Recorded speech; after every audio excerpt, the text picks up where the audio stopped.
শীতের রাতে আমাদের বাসায় যেই খাবারটা সবচাইতে বেশি খাওয়া হয় সেটা হচ্ছে মিনেস্ট্রোনি স্যুপ। চলো তোমাদের সাথে আমার রেসিপিটা শেয়ার করি।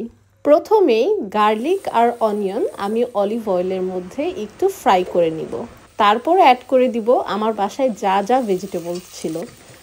আমি দিয়েছি ক্যারট, স্যালারি, মাশরুম, জুকিনি, আগে থেকে বয়েল করা গ্রিন বিনস অ্যান্ড পটেটোস। তারপর অ্যাড করে দিব বেকড বিনস, স্বাদমতো লবণ, ব্ল্যাক পেপার, ইতালিয়ান হার্বস আর একটা ভেজিটেবল কিউব। কিছু পানি অ্যাড করে আমি এটা অল্প কিছুক্ষণের জন্য পাক করে নিব। পানিটা যখন শুকিয়ে আসবে অ্যাড করে দিব পাস্তা সস। তারপর ফ্রেশ বেসল।